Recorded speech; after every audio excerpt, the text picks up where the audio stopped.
السلام علیکم۔ وعلیکم السلام۔ آج جو پروگرام ہوا آصف علی زرداری کی صحت کے لیے، جی بہت شکریہ۔ دیکھیں آج ہمارے صدر آصف علی زرداری صاحب کے حوالے سے صحت یابی کے لیے دعا رکھی گئی، اور اللہ تعالیٰ کے ہم سب نے دعائیں خیر کے لیے ہاتھ اٹھائے، اور اللہ تعالیٰ قبول فرمائے کہ ہمارے قائد مرد ہوئے جناب صدر آصف علی زرداری صاحب کو مکمل صحت کاملہ اور عاجلہ عطا فرمائے۔ اور میں حکمرانوں سے بھی کہوں گی کہ وہ ہوش کے ناخن لیں۔ ایک وہ شخص جو شدید دلالت میں ہے، جس کو ابھی چند دن پہلے ایک بہت ہی بڑی بیماری سے گزر رہے تھے اور ہاسپٹلائز تھے، اور آج انہیں جو کورٹ نے طلب کیا، میں ان حکمرانوں سے کہتی ہوں کہ کاش کہ آپ ان لوگوں کو جن کو آپ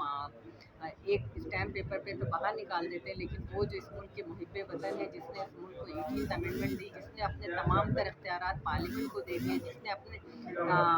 قائد اعظم کے خواب کو، شہید محترمہ بینظیر بھٹو صاحبہ کے خواب کو پورا کیا،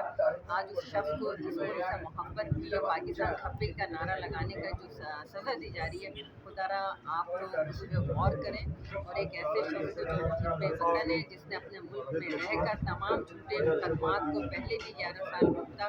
اور آج بھی وہ کھڑے ہیں، لیکن ان کی صحت کا خیال کریں، کیونکہ یہ اسلام بھی کہتا ہے، ملک کا آئین بھی کہتا ہے، ملک کا قانون بھی کہتا ہے کہ کسی شخص کو اس طرح نہ پریشان کیا جائے۔ تو آج ہم سب یہاں جمع ہیں، اور میں سب کا شکریہ ادا کرتی ہوں کہ ہم نے اچانک یہ پروگرام رکھا، کیونکہ ان کی طبیعت ناساز ہے، اور اللہ تعالیٰ انہیں کامیاب کرے، اللہ تعالیٰ ان کو صحت و تندرستی عطا فرمائے۔ Thank you.